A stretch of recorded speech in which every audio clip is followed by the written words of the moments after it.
JazzGuitarLessons.net. Improve your jazz guitar playing with a real teacher. Podcast on being overwhelmed and having too much materials to practice. And this is answering to a question a visitor asked. Michael asked, am I alone feeling that there's too much material in the world and I feel like I cannot, make it all the way after a week of practicing? There's stuff I didn't touch at all. And so I have to reassure everybody, this is a very general topic. And yes, Michael, you are not alone. And I've been struggling with this, and everybody faces that reality at some point or another. Welcome to Jazz Guitar Lessons, where we help guitarists learn jazz faster, express themselves more fluently, and have fun along the way. My name is Mark, and if you're looking to learn jazz, form better practice habits, and especially if you enjoy a French accent, make sure to subscribe. I really wanted to make a video out of this, but recently people told me that I was rambling too much in my videos. So I said, hey, a podcast is the perfect place to ramble for 20 minutes like I usually do. So perfect. This is a problem I see probably 95% of students or 95% of people that are learning anything. And it can be chess, it can be going to the gym, it can be jazz guitar, it can be something else, and it's totally fine. I think in the case of jazz and playing improvised music, the fear is often, will I reach that point at some point? Or will I be able to play a good solo on Giant Steps before I die? For some people, it's that. For other people, will I win a Grammy Award for my jazz performance? Or will I be accepted in my circle of friends as a good jazz improviser, and so on? So I think we all have to make peace with that. Think about it. There's only a tiny fraction of the whole musical universe that you'll be able to grasp in your whole life. If you started playing guitar when you were a baby, like at 6 or at 5, and you died at 100 years later, you would not even reach 1% of all the music there is in the universe. Make peace with it. Be cool. There's no way. Okay, there's too much stuff. Same way as if you're learning a language, let's say you're writing in Spanish and you want to write a novel, there's no mean in going to learn all the words at once and be prepared for that and say, will I be able to memorize every word and every sentence in my whole life? Like, no, you will not. And it's totally fine because music is an art form. So your goal is to find your own expression in all of this, to find your own cry, to find your own music, to find your muse, right? It's like your voice. I'm speaking to you right now using my vocal cords, and super sophisticated computers could tell the difference between my voice and your voice because we're all different. It's unique. It's your instrument. So whenever you're playing jazz guitar, the correctedness of what you're doing doesn't really matter. So that's my introduction, and I want to give a bit of a history background because this is a really interesting situation we're facing here with development of new technologies and with the web, especially in all of the connectedness of every part of the world is instantaneously connected to any other part of the world. So the history of jazz, and not just as a style but as a lifestyle, as a way to improvise on chord progressions and to play together, this thing really started in America. And there was no such thing as, I don't want to give you a historical background of the music, but I just want to say, there was no such thing as a jazz school. Duke Ellington did not go to jazz school. Neither did Charlie Parker or Miles Davis, although Miles Davis went to classical school, Juilliard, for a while. That's because his dad was rich, of course, but that's a completely other story. And then you go on to players that are astounding. They did not go to school up until a certain point in history in maybe late 60s and 70s where there was this thing called Berkeley. Oh, wow. Berkeley College of Music. And of course, the curriculum was jazz because, if you study in a university or a big college, it's either classical or jazz, and that's it. Those are the two, art music, if we can say it like this, not to discriminate any other type of music. So jazz as a school is a fairly new trend. Here in Canada, I think the first jazz program was established in 1978 at Concordia University, which I attended, by the way. And it was great. It was different in the 80s than when I attended, of course, but I was born in the 80s. So the idea with jazz like this is, think nowadays of DJs and hip-hop music. There's no schools. I mean, although you can take Berkeley classes in DJing now, like turntables, but just reflect on what does AC/DC mean or Salvador Dali means. There's no school for that. It's just something that's so original, that's so true, that's so pure, that is not yet formalized. So jazz is a bit like that. It became formalized, and there was a way to do it. And then during those like 70s and 80s, there was a bunch of book published. Think about it. For me, I was born straight in that area. When I was a baby, when I was born, you could walk into a music store and buy VHS of all those like Joe Pass videos and all those books and the real book and stuff. But those things did not exist back then. So now we're assisting we have an overflow of people that are really connected, that are really good, that can write books, that can have jazz guitar websites, that can have jazz guitar podcasts like this one. And we are literally drowning in information. Let's not use the word literally here because it's a bit heavy. But we are surrounded with information. And this guy is going to tell you to practice the arpeggios in this way. And this other guy thinks that you must use your scales like that. And this other guy will tell you chords that you must know. And you gotta take everything with a grain of salt. So that's the background. It's just that we are in a period where there's information and you gotta find your muse in there.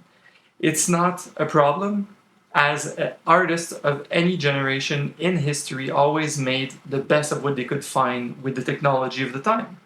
When there was no such thing as a valve on a trumpet, they simply played the cornet and adjusted the pitch with their lips. And our industrial era came by and we had valves on the trumpets. Nowadays, in the 50s, there was no electric bass, and then there was an electric bass and an electric guitar.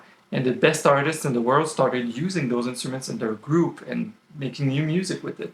So now with all this information, we have a generation of younger, I'd say people my age and even younger, that are creating the new music from acoustic instruments, from electronic instruments, accessing all this wealth of information that's accessible anytime, anywhere. I mean, you can watch a show by Miles Davis in Paris sitting right here, right after I record this podcast. We are the first generation or second generation to experience this kind of freedom. So that's a bit for the background. And the big problem, let me get back to the guitar, and you, Michael, the way you ask your question. The biggest problem with guitar and being overwhelmed is the thing with positions. Okay? Slowly but surely you'll learn the guitar and you'll be confronted with the idea of learning all positions and how it matters so much. That is the biggest problem, because people spend so much time trying to master something that it detracts from actually playing the music and doing what they love. Here's an example. There's a website on somewhere, jazz guitar stuff, and they tell you, learn this bebop melody.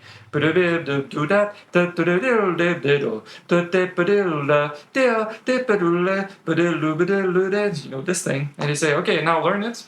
Now learn in 5 positions. Then I start laughing. Immediately I just start laughing. No, you can't be serious. It's not possible. I mean, the time you'd be learning it in 5 positions, you can learn 20 tunes.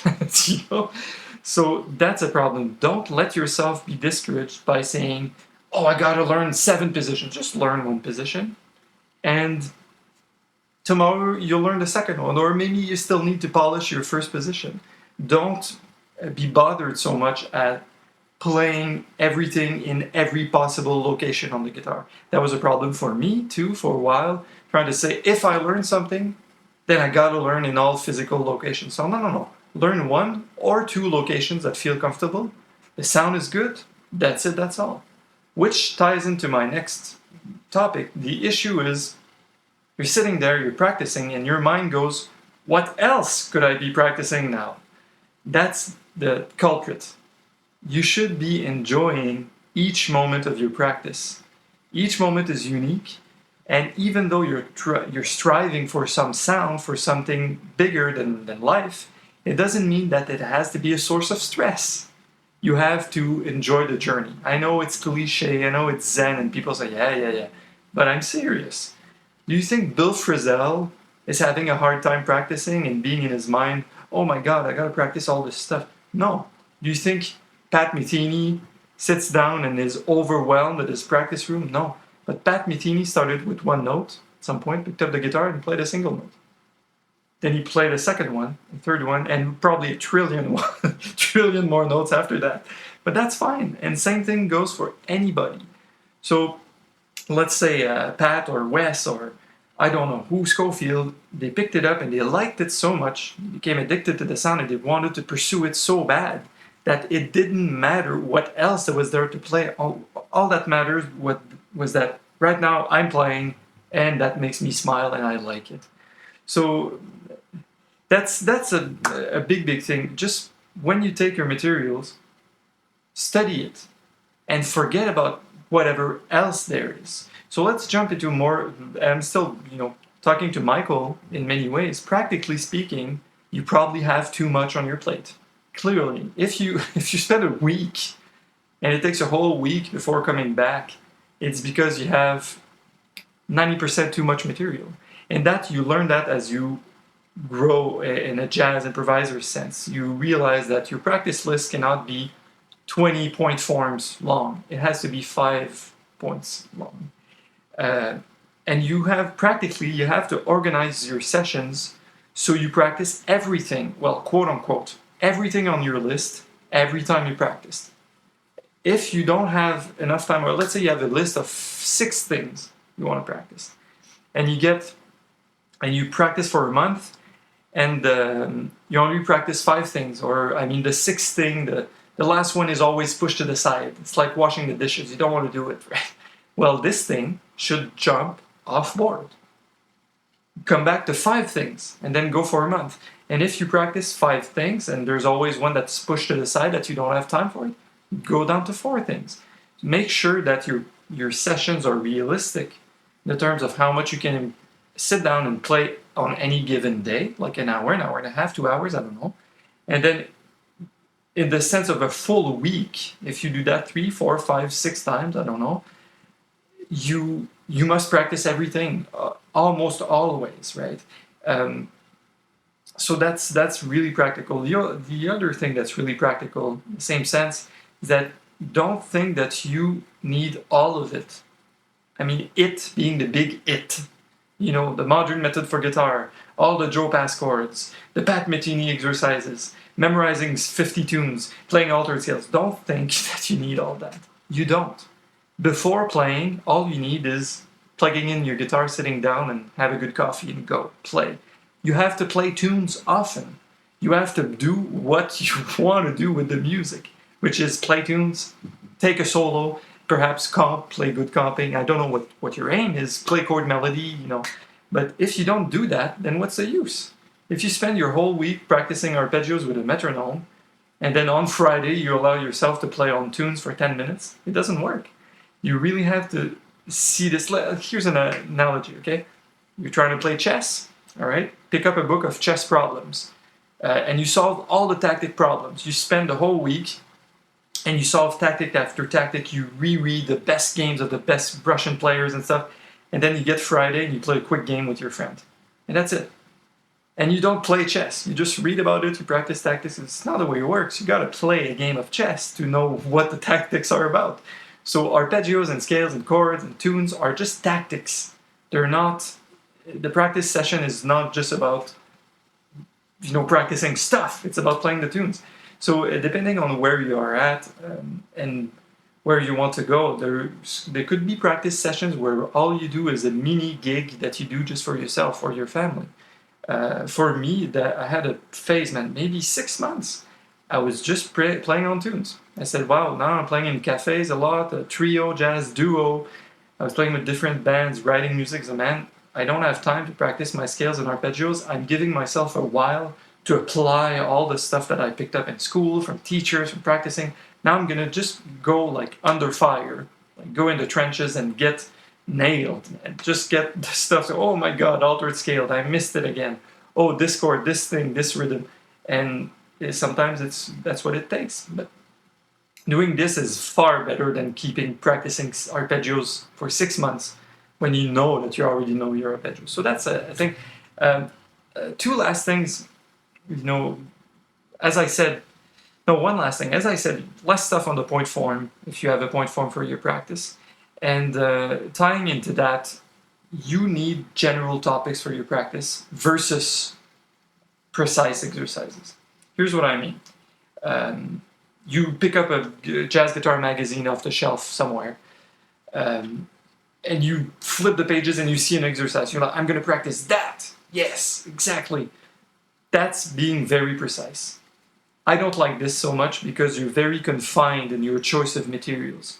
Your choices of materials should come from an assessment of your weaknesses, which is something I talked about in another video and other podcasts. See where you're weak and where you need the most urgent repairs, right? You need the most urgent attention in your playing. You think of those as general topics. And it could be as simple as comping on tunes, playing the right scales over tunes. It can be a topic. Transcribing, that could be a topic. But the topic is so general that any given time that you sit down to practice, you can put anything in the box. You may transcribe this solo, you may transcribe the other one. You may be practicing comping on a tune, it could be any tune. But that's fun with having a general topics instead of having precise exercises, that the general topics are flexible enough that you can keep modifying your practice routine slowly, and it's flexible, and after a while you get to a point where you're satisfied with how you improve. And when you're not satisfied anymore, you can still change it a little bit, but it's flexible. It's just topic, it's general areas, not precise exercises. I mean, for any general topic that I would pick, I could probably find 20 exercises to practice that. If I say, I got to work on my time and my rhythms, I get lost in the form a lot. I could sit down here and practice 20 different exercises just for that, for the same sake. And there might be 2 or 3 that I really like, that I'll ingrain in practice for a while. Or there's a few ones that I'll try once and go, yeah, you know what? No, it's not for me. So that's where I'm saying you gotta use everything with a grain of salt. So that will be all for podcast number 14. I hope it helps you, Michael, and it helps a bunch of people that are listening to this not to be overwhelmed, not to freak out, and to really enjoy the journey as you're practicing. So I'm Mark from jazzguitarlessons.net. Improve your jazz guitar playing with a real teacher, and I will see you next time in podcast number 15. Take care.